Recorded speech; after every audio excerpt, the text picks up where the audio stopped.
Indian ஸ்டைலில் மந்தி recipe part 1 பார்க்கலாமா? ஃபஸ்ட்டு மந்தி மசாலா ரெடி பண்ணிடலாம். ஒரு பேனில் சோம்பு, பட்டை, கிராம்பு, ஏலக்காய், மிளகு, மல்லி, சீரகம்லாம் சேர்த்துட்டு நல்லா ஃப்ரை பண்ணி எடுத்துக்கணும். பொன்னிறமாக ஃப்ரை பண்ணதுக்கப்புறம் இதை நம்ம மிக்சியில் சேர்த்து அரைச்சிக்கலாம். அடுத்து அரிசியையும் கழுவி நம்ம ஊற வச்சு எடுத்துக்கலாம்.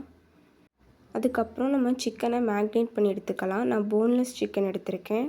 அந்த சிக்கனில் நம்ம அரைச்சி வச்ச மந்தி மசாலா, 1 டீஸ்பூன் மிளகாய்த்தூள், 1/2 டீஸ்பூன் மஞ்சத்தூள், தேவையான அளவு உப்பு, இஞ்சி பூண்டு பேஸ்ட்டு சேர்த்துக்கலாம்.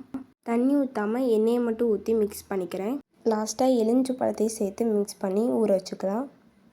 ஊற வச்சதுக்கப்புறம் ஒரு பேனில் கொஞ்சமாக எண்ணெய் ஊற்றி நம்ம சிக்கனை ஃப்ரை பண்ணி எடுத்துக்கலாம். நான் இந்த சிக்கனை ஸ்லோவில் வச்சு தான் நான் ஃப்ரை பண்ணிகிட்ருக்கேன். அதே மாதிரி நீங்களும் ஸ்லோவில் வச்சே ஃப்ரை பண்ணுங்கள்.